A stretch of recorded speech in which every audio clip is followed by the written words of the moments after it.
ये मैं बार बार कह रहा हूँ और इन्फॉर्मेशन की बुनियाद पे कह रहा हूँ, 13 अगस्त शहबाज शरीफ का आखिरी दिन है एज ए वज़ीर-ए-आज़म। 13 अगस्त से पहले अरशद शरीफ साहब के कत्ल का चैप्टर इन्होंने क्लोज़ करना है। ये बार बार इसलिए कह रहा हूँ, ये दोस्त हमारे साथ हैं, बाकी जो लोग दावा करते हैं ना अरशद साहब से मोहब्बत का, उनको कह रहा हूँ, अगर हुकूमत इन्वॉल्व नहीं है इसमें, शरीफ ख़ानदान नहीं है या इनके कुछ जानने वाले इसमें इन्वॉल्व नहीं है अरशद साहब की शहादत में, तो इनको तो भाग भाग के लिखना चाहिए था अक़वाम मुत्तहिदा को। ये तो कहते हैं कि हमारे कपड़ों से ये दाग धुले, हम क्लियर हों, करें अक़वाम मुत्तहिदा की तहक़ीक़ात करवाएं। लेकिन पता है इनको भी है, ये इन्वॉल्व हैं कत्ल में, ये सहूलतकार हैं, ये फैसिलिटेटर हैं। जब हम वहाँ पहुँचे तो हमारे लिए जो एक चीज़ सरप्राइजिंग थी या जो देख के हमें दुख हुआ कि उस स्टेज पे ऐसे लोग भी बैठे हुए थे जो अरशद शरीफ शहीद के बैरून मुल्क जाने पर मजाक उड़ाते रहे, उनके ख़िलाफ़ उन्होंने ट्वीट्स किए। जावेद लतीफ़ साहब बैठे थे जिनके अरशद शरीफ शहीद की शहादत के ऊपर जो रिमार्क्स थे। तो हमें ये हुआ कि एटलीस्ट इन लोगों को नहीं होना चाहिए था। बाकी ठीक है, मुख्तलिफ़ आरा के लोग हैं, हर तरह के, हर किसी का हक़ है। तो उसके ऊपर फिर हमने वहाँ पे एक टोकन प्रोटेस्ट करना चाहा और ये कहा कि हमारा सिर्फ प्रोटेस्ट रिकॉर्ड कर लेंगे, एटलीस्ट इन लोगों को यहाँ नहीं होना चाहिए था। अफजल भट्ट साहब थे, उन्होंने कहा कि आपको कोई हक़ नहीं है बात करने का, आप यहाँ से चले जाएँ, और फिर हमें उन्होंने वहाँ से धक्के दे के बाहर निकाला। जब मुख्तलिफ़ सहाफ़ी जिनके ऊपर तशद्दुद होता है और उनको उनके नाम के ऊपर जो है ना वो पैसे बटोरे जाते हैं, तो ये धंधा जो है वो कम से कम हम अरशद शरीफ शहीद के नाम के ऊपर ये धंधा नहीं चलने देंगे। और यही हमारा मकसद था। हमारा दिल दुखा कि वहाँ पर स्टेज पर ऐसे लोग मौजूद थे जो अरशद शरीफ शहीद का मजाक उड़ा रहे थे, उनके शहादत का मजाक उड़ा रहे थे और उनको एक्टिविस्ट कह रहे थे। सबसे बड़ी बात, दुख की बात, अफसोस की बात यह है कि उनको वो लोग कह रहे थे कि ये सहाफ़ी नहीं है। अगर वो सहाफ़ी नहीं है तो आप आज उसके नाम पर आलमी योम सहाफ़त का दिन क्यों मना रहे हैं? बिस्मिल्लाहिर्रहमानिर्रहीम, अस्सलाम वालेकुम।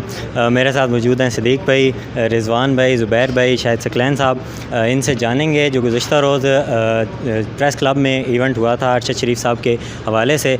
उसमें एक वाक़या हुआ था जिसमें रिज़वान भाई ने, ज़ुबैर भाई ने और मोहसिन भाई ने एहतजाज किया था। उस हवाले से पहले तो रिज़वान भाई से जानेंगे कि उनका ये एहतजाज जो था किस वजह से था और उनका ये जो उनको जो बात नहीं करने दी गई थी और निकाला जो उनको वहाँ से गया था, इस हवाले से पहले उनसे जानेंगे। उसके बाद सदीक़ भाई से भी जानेंगे, ज़ुबैर भाई से भी जानेंगे इस हवाले से। जी रिज़वान भाई, इस हवाले से पहले बताइए। बहुत शुक्रिया जी। इस जो आपका सवाल है ना, इसके दो पहलू हैं। एक पहलू के ऊपर मैं गुफ्तगू करता हूँ और दूसरा जो पहलू है उसके ऊपर सदीक़ भाई बात करेंगे। एक तो जो वाक़या हुआ है मैं वो बयान करूँगा, उस वाक़े के बाद जो सूरत हाल बन गई है अब उसके ऊपर मैं चाहूँगा कि सदीक़ भाई बात करें। मुख्तसरन मैं आपको बताऊं कि वहाँ पे ये इवेंट हो रहा था, हम सब वहाँ मौजूद थे, बड़ा अच्छा इवेंट था। अरशद शरीफ साहब को ये दिन उनके नाम मंसूब किया गया था, योम आज़ादी सहाफ़त का। जब हम वहाँ पहुँचे तो हमारे लिए जो एक चीज़ सरप्राइजिंग थी या जो देख के हमें दुख हुआ कि उस स्टेज पे ऐसे लोग भी बैठे हुए थे जो अरशद शरीफ शहीद के बैरून मुल्क जाने पर मजाक उड़ाते रहे, उनके ख़िलाफ़ उन्होंने ट्वीट्स किए। जावेद लतीफ़ साहब बैठे थे जिनके अरशद शरीफ शहीद की शहादत के ऊपर जो रिमार्क्स थे। तो हमें ये हुआ कि एटलीस्ट इन लोगों को नहीं होना चाहिए था। बाकी ठीक है, मुख्तलिफ़ आरा के लोग हैं, हर तरह के, हर किसी का हक़ है। तो उसके ऊपर फिर हमने वहाँ पे एक टोकन प्रोटेस्ट करना चाहा और ये कहा कि हमारा सिर्फ प्रोटेस्ट रिकॉर्ड कर लेंगे, एटलीस्ट इन लोगों को यहाँ नहीं होना चाहिए था। अफजल भट्ट साहब थे, उन्होंने कहा कि आपको कोई हक़ नहीं है बात करने का, आप यहाँ से चले जाएँ, और फिर हमें उन्होंने वहाँ से धक्के दे के बाहर निकाला। और फिर हमारे साथ समी इब्राहिम साहब, इमरान रियाज साहब, सदीक़ भाई भी वहाँ थे, सब लोग थे, सब बाहर आए और उस एहतजाज में शरीक हुए। जो हमारा एहतजाज था, हमारा एहतजाज रिकॉर्ड हुआ, वो कैमरों की नज़र हुआ और उसके बाद पूरी दुनिया ने उसको देखा। तो उसके ऊपर एक रिएक्शन भी आया, उस पर भी बात करते हैं। तो फिर हम वापस चले गए। इमरान रियाज साहब थे, सदीक़ साहब थे, हमने फ़ैसला किया कि हमें स्टेज से जाके ये बात करनी चाहिए। और इमरान रियाज साहब ने, समी इब्राहिम साहब ने जो अपनी तकरीरें की तो उन्होंने बड़े ठोक बजा के बातें की। हम वापस भी गए। हमारा मकसद इसमें यह था कि वापस जाने से कि हमारा कोई प्रोग्राम ख़राब करना नहीं है, और वो रिकॉर्ड प्रोटेस्ट हमारा हो गया, हम वापस आ गए। और उसके बाद फिर ज़ाहिर है एक सारा प्रोग्राम ही क्योंकि उसी की तरफ चला गया, लोगों ने उसके ऊपर रिएक्शन भी दिया। और अरशद शरीफ शहीद के साथ जो लोगों की मोहब्बत थी, लोगों ने उसके हवाले से अपने जज्बात के इज़हार किया और हमसे ज़्यादा किया। और लोगों ने कहा कि क्यों ऐसे लोगों को बिठाया गया और उन पर तनकीद भी की। लेकिन बदकिस्मती ये हुई उसके बाद कि चले हमारा ये एहतजाज हो गया, हमें धक्के भी मारे गए। लेकिन उसके बाद जो प्रेस क्लब का जो रवैया था, उन्होंने जिस तरह के बयानात जारी किए, जिस तरह के पैगामात हमें भिजवाए, और उसके बाद हमने कल एक मुज़ाहरा भी किया। मुज़ाहरे में भी हमारा अगेन सेम मौक़िफ़ था कि हमारा एहतजाज उन लोगों के ख़िलाफ़ था कि जिन लोगों ने अरशद शरीफ शहीद का का मजाक उड़ाया था। लेकिन उसके भी रिएक्शन में फिर हमने देखा कि एक प्रेस रिलीज़ जारी हुई रात को प्रेस क्लब की तरफ से, और उसमें कहा गया कि हमारे साथ जो और लोग थे, सीनियर सहाफ़ी भी थे, डिजिटल मीडिया से ताल्लुक़ रखने वाले भी लोग थे, उनको कहा गया कि ये शरपसंद अनासर हैं, ये प्रेस क्लब का माहौल ख़राब करना चाहते हैं और इनके दाखिलों पर पाबंदी लगाने का सोचा जा रहा है। तो इस तरह की ये चीज़ें ये कर रहे हैं। ज़ुबैर भाई से ऐड कर लेते हैं कि जैसे आमिर मतीन साहब ने कहा कि जो प्रेस क्लब में अरशद शरीफ साहब का दिन था और उस वक्त प्रेस क्लब के लिए ग्रांट मांगना, ये एक बड़ा अफसोसनाक वाक़या था। इस पर थोड़ा अपना आप बताइए कि आप भी एहतजाज करने में उस वक्त। देखें, आमिर मतीन साहब बड़े आदमी हैं और उनको एहसास हुआ और उन्होंने उस वक्त भी वहाँ पर भी खिताब में इस बात का जिक्र किया। और जब ये ग्रांट मांगी गई PFUJ के जो सदर हैं अफजल भट्ट की तरफ से, जब जावेद लतीफ़ से, तो उसके बाद आमिर मतीन साहब ने मुख्तलिफ मुतादिद ट्वीट्स भी की और उसका जिक्र किया और बड़े दुख और अफसोस का इज़हार किया। बिल्कुल वही दुख जो था वो हमें भी था।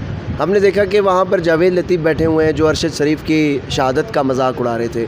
उनकी हुकूमत में उनके ख़िलाफ़ मुतादद FIRs हुई, उनकी हुकूमत में उनके ऊपर ज़मीन तंग की गई। वो अरशद साहब हमारे साथ, हम देखते थे कि वो अदालतों में फिरते थे कि मेरी जान को ख़तरा है, मुझे तहफ़्फ़ुज़ दिया जाए। इस सुप्रीम कोर्ट में भी वो आए, यहाँ पर अभी भी उनकी एक दरख्वास्त मौजूद है। उन्होंने written chief justice of Pakistan के नाम जो है वो ख़त लिखा था कि मेरी जान को ख़तरा है, मुझे तहफ़्फ़ुज़ फराहम किया जाए। उस वक़्त सहाफ़ती तंजीमें कहाँ थीं? अब जब अरशद शरीफ को शहीद कर दिया गया है और नाहक उनको कत्ल किया गया है सिर्फ सच की, हक़ की आवाज़ बुलंद करने के ऊपर, और वो एक सहाफ़त को एक मिशन समझ कर चलने वाले थे, और उनको इस तरीके से कत्ल करना, मेरे ख़्याल से ये पाकिस्तान में सहाफ़त का कत्ल किया गया है। अरशद शरीफ शहीद जैसा सहाफ़ी सदियों में भी नहीं पैदा होगा पाकिस्तान में, और पाकिस्तान की सहाफ़त में जो खला पैदा हो गया वो तो पुर नहीं होगा, लेकिन कम से कम उनका जो खून है, उनके खून को इस तरह नहीं बेचना चाहिए। मैंने कल भी ये बात की थी कि 2 करोड़ रुपए की ग्रांट अगर आप जावेद लतीफ़ से मांग रहे थे तो आप हमें कह देते, हम चंदा कर लेते आप लोगों को। हम 2 के बजाय 4 करोड़ रुपए आपके लिए चंदा इकट्ठा करके आप लोगों को दे देते, लेकिन कम से कम अरशद शरीफ शहीद का वहाँ पर तस्वीर ना इस्तेमाल करते, उनका नाम ना इस्तेमाल किया जाता। और ये कोई पहली दफ़ा नहीं हुआ। यहाँ पर जितनी भी यूनियंस हैं, माजरत के साथ, ये सारी यूनियंस जो है वो सहाफ़ियों का इस्तेहसाल करती हैं। सहाफ़ियों के लिए जब मुख्तलिफ़ सहाफ़ी जिनके ऊपर तशद्दुद होता है और उनके नाम के ऊपर जो है ना वो पैसे बटोरे जाते हैं, तो ये धंधा जो है वो कम से कम हम अरशद शरीफ शहीद के नाम के ऊपर ये धंधा नहीं चलने देंगे। और यही हमारा मकसद था। हमारा दिल दुखा कि वहाँ पर स्टेज पर ऐसे लोग मौजूद थे जो अरशद शरीफ शहीद का मजाक उड़ा रहे थे, उनके शहादत का मजाक उड़ा रहे थे और उनको एक्टिविस्ट कह रहे थे। सबसे बड़ी बात, दुख की बात, अफसोस की बात यह है कि उनको वो लोग कह रहे थे कि ये सहाफ़ी नहीं है।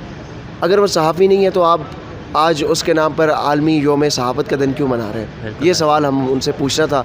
और सवाल ज़ाहिर है जो वो सवाल का जवाब उनके पास नहीं था, उन्होंने धक्के ही मारने थे, और वो धक्के हमें तो नहीं लगे। वो प्रेस क्लब से उन्होंने सहाफ़त को निकालने की कोशिश की है, लेकिन हम ये उनकी कोशिश कामयाब इंशाल्लाह नहीं होने देंगे। ऐसे ही चंदे की जैसे आपने बात की, तो इमरान रियाज खान साहब ने तो वहाँ पे एम्बुलेंस भी प्रेस क्लब को दी है, तो चंदा इकट्ठा करना कोई मुश्किल काम तो नहीं था। सिद्दीक भाई, आपसे जानूँगा कि उस दिन आलमी योम आज़ादी सहाफ़त था और उस दिन सहाफ़ियों को ही प्रेस क्लब में नहीं मोहल्ले दिया गया, तो इस पर बताएं कि ये क्या मामला? देखिए, मैं 2 चीज़ों पर बात करना चाहूँगा। एक तो देखें, 3 चीज़ें। पहली बात यह है कि ये बहुत तकलीफ़ दे था, और मैं रिजवान ग़िलज़ई साहब, ज़ुबैर भाई, अदिल राजा साहब, अली उस्मान साहब और कुछ दोस्त भी वहाँ पे थे। हम सब वहाँ पर इकट्ठे थे। शायद करामत मुग़ल साहब भी थे। हम सब वहाँ पे इकट्ठे थे। हम वहाँ पर ये बात कर रहे थे और हम बड़ी तकलीफ़ में थे ये सारी चीज़ें देख के। ख़ास तौर पे मियां जावेद लतीफ़ की वहाँ पर आना। किसको नहीं पता कि अरशद शरीफ साहब के कत्ल में हुकूमत पूरी तरह मुलविस है। ना सिर्फ पूरी तरह उनके कत्ल में मुलविस है, अब उस पर पर्दा डालने में, उस चीज़ के चैप्टर को क्लोज़ करने के लिए, अरशद साहब के कातलों को बचाने के लिए भी हुकूमत पूरी तरह मसरूफ़ अमल है। ये कह कर के रिजवान भाई भी और ज़ुबैर भाई भी इन प्रोसीडिंग्स को अटेंड करते हैं जो अरशद साहब वाला मामला है। तो देखें, रिजवान भाई ये कह रहे हैं, जब सुप्रीम कोर्ट इनको ये कह रही है कि अक़वाम मुत्तहिदा को इन्वॉल्व करना चाहिए, UN के इदारों को इन्वॉल्व करना चाहिए, तो ये कह रहे हैं कि कीनिया नाराज़ हो जाएगा अगर हम उनको इन्वॉल्व करेंगे। तो दूसरी तरफ ये भी कहते हैं कि जनाब कीनिया तामुन नहीं कर रहा, तो अगर कीनिया तामुन नहीं कर रहा तो हमें इंटरनेशनल इदारों को इन्वॉल्व करना चाहिए। तीसरी बात इसमें यह है कि अगर मेरे ऊपर कत्ल का इल्ज़ाम है कि मैंने किसी को कत्ल किया, तो मैं क्या कहूँगा? मैं मेरे ऊपर जो लगाएंगे ना इल्ज़ाम कि मैंने को कत्ल किया है, मैं इल्ज़ाम लगाने वाले को कहूँगा कि कौन लोग इधर सामने आओ, तुम 10 लोग हो, कह रहे हो मैंने कत्ल किया, बोलते जाओ किस किस पे मबनी कमीशन बनाना है। एक कहेगा फ़लाँ होना चाहिए, दूसरे का मैं कहूँगा लिखें ये 10 बंदे जितने लोगों पे मुश्तमिल कमीशन करें बनाएं, ये खड़ा हूँ मैं, आएँ, मैं सामने हूँ, अगर मैंने कत्ल नहीं किया तो अगर हुकूमत इन्वॉल्व नहीं है इसमें, शरीफ ख़ानदान नहीं है या इनके कुछ जानने वाले इसमें इन्वॉल्व नहीं है अरशद साहब की शहादत में, तो इनको तो भाग भाग के लिखना चाहिए था अक़वाम मुत्तहिदा को। ये तो कहते हैं कि हमारे कपड़ों से ये दाग धुले, हम क्लियर हों, करें अक़वाम मुत्तहिदा की तहक़ीक़ात करवाएं। लेकिन पता इनको भी है ये इन्वॉल्व हैं कत्ल में, ये सहूलतकार हैं, ये फैसिलिटेटर हैं। ये मैं बार बार कह रहा हूँ और इन्फॉर्मेशन की बुनियाद पे कह रहा हूँ, 13 अगस्त शहबाज शरीफ का आखिरी दिन है एज़ ए वज़ीर-ए-आज़म। 13 अगस्त से पहले अरशद शरीफ साहब के कत्ल का चैप्टर इन्होंने क्लोज़ करना है। ये बार बार इसलिए कह रहा हूँ, ये दोस्त हमारे साथ हैं, बाकी जो लोग दावा करते हैं ना अरशद साहब से मोहब्बत का, उनको कह रहा हूँ, क्योंकि सबसे ज़्यादा एक बात माननी चाहिए, सबसे ज़्यादा जो लोग दुख और तकलीफ़ में हैं वो अरशद साहब की फ़ैमिली और उसके बाद उनके साथ जो उनकी फ़ैमिली का हिस्सा ही हैं, अदील राजा साहब, अली उस्मान साहब, सबसे ज़्यादा वो तकलीफ़ में हैं। उनकी जो टीम थी वो तकलीफ़ में, जिनके साथ अरशद शरीफ साहब के 18 घंटे गुजरते थे। ठीक है, हम तकरीब में वो बाहर खड़े थे, उसमें वो बाहर हम उतनी तकलीफ़ महसूस नहीं कर सकते जो उनकी फ़ैमिली और अली उस्मान और अदील राजा कर रहे हैं। हम उतनी तकलीफ़ महसूस नहीं कर सकते। उनको पता है, हमें भी इस बात का पता है, इसलिए हम बार बार बता रहे हैं कि जो लोग दावा कर रहे हो, जो लोग हुकूमती वज़ीरों को अपने प्रोग्रामों में बुलाते हो, बिठाते हो, हर प्रोग्राम में सवाल करो। हर हुकूमती अहदेदार से पहला सवाल अरशद साहब के ऊपर होना चाहिए। पहली बात अरशद साहब के ऊपर, मुझे बताएं जो मामे बनते थे सारे लापता अफराद और ये सारे भाग भाग के जाते थे, जो भांजे हैं मामे कदीर के, अब उन्हीं के प्रोग्रामों में सारी हुकूमती शख्सियात के बैठे थे। कितनी बार उन्होंने लापता अफराद पे सवाल किया है। मरीम नवाज़ कितने लापता अफराद के घरों में गई आप, वो जो गोद में मरीम नवाज़ साहब की गोद में लापता अफराद के बच्चों को बिठाया जाता था, और फिर एंगल भी इस एंगल से तस्वीर बनाओ, उससे बनाओ, कहाँ से बेहतरीन, जहाँ मेकअप भी ठीक आ रहा हो, लुक भी अच्छी आ रही हो, वो तस्वीर जारी करनी है सोशल मीडिया पे। ठीक है, ये सारी तो भाई देखें, इन्होंने उस वक्त नहीं बात की जब वो तकरीरें हो रही थी, उस वक्त करते तो शायद फिर भी जस्टिफाइड थे ये, लेकिन थोड़ा सा ये होता कि यार ये माहौल ख़राब कर रहे थे। डेकोरम का, हाँ, इन्होंने डेकोरम का ख्याल रखा। जब वो तकरीरें का चला कि इन्होंने जाके प्रेस क्लब इंसामी से प्रोटेस्ट किया, और फिर जब इमरान रियाज़ खान साहब बाहर आए, हमारा तय ये हुआ था कि उन लोगों ने इमरान रियाज़ खान साहब पर तनकीद की, हम सारे इस बात के गवाह हैं, हमारी बात ये हुई थी इमरान भाई की सारी, कि अब हमने उसी स्टेज से बात करनी है, क्योंकि कैमरे सामने लगे हुए थे। हमने कहा जिन कैमरों में उनकी तकरीरें रिकॉर्ड हुई हैं, उन्हीं कैमरों में हमारी बात भी रिकॉर्ड होगी। और हमारी नुमाइंदगी जो की वो 3 लोगों ने ख़ास तौर पे की, बाकी मैं बहुत से लोगों को नहीं सुन सका, वो हमारी नुमाइंदगी की इमरान रियाज़ खान साहब ने, उनसे भी बढ़ के आमिर मतीन साहब ने, समी इब्राहिम साहब ने, ये 3 लोगों ने हमारे जज्बात की नुमाइंदगी की है, हमारे एहसासात की नुमाइंदगी की है, हमारी ज़बान बोली है। जो कुछ इन तीनों ने कहा है ना, उसको हम 100% ऑन करते हैं। ऐसे ही है भाईजान, ठीक है। उसके बाद जो कल हमने जाके प्रोटेस्ट किया, हमने ये कहा कि ये तरीका नहीं होना चाहिए कि धक्के मार के आप निकालें, ठीक है। प्रेस क्लब सारे साफ़ियों का घर है, ये तरीका नहीं होना चाहिए। तो ये वो सारा मामला है। अब शाहिद भाई से आप बात कर लें, क्योंकि वीडियो का ड्यूरेशन ऑलरेडी बढ़ा आप इस अच्छा बस नहीं, मैं तो बस क्योंकि काफ़ी बात हो चुकी और बहुत ज़बरदस्त बात की। ज़ाहिर बात है, एक ही मौक़िफ़ था तमाम सहाफ़ियों का कि ये लोग सहाफ़ी थे, इनका अपना एक पॉइंट ऑफ व्यू था, और सहाफ़त यही सिखाती है कि अगर किसी का पॉइंट ऑफ व्यू भी है, अगर वो आपको पसंद नहीं भी है, तो आपको सुनना ज़रूर चाहिए। और हम लोगों का सबका ये एहतजाज था कि जी वो सहाफ़ी अपनी बात करना चाहते हैं, उनको बात करने दें। निकालना, वहाँ से बाहर निकालना, बात ना सुनना, ये मेरे ख़्याल से किसी तौर पे भी गवारा नहीं है। और ज़ाहिर बात है, इस चीज़ का उनको जवाब देना भी पड़ेगा, और उस पर ये लोग जो है उनसे बात हम लोग कर भी रहे हैं। बहुत शुक्रिया सिद्दीक़ भाई, रिज़वान भाई, ज़ुबैर भाई, शाहिद साहब आपका। तो ये हमारे साथ सिद्दीक़ भाई ने बात की, रिज़वान भाई ने बात की, ज़ुबैर भाई ने बात की, और अपनी जो एहतजाज था उस हवाले से हमें बताया कि क्या मामला था और किस वजह से उन्होंने एहतजाज किया। और उसके बाद जो आलमी यौम सहाफ़त पर उनको सहाफ़ियों को ही नहीं बोलने दिया गया, तो ये तमाम मामला जो हैं वो डिस्क्लोज़ किए हैं। अभी इस वीडियो का हम यहीं पे इख्तिताम करते हैं। अगली वीडियो तक के लिए इजाज़त दीजिए। अल्लाह हाफ़िज़।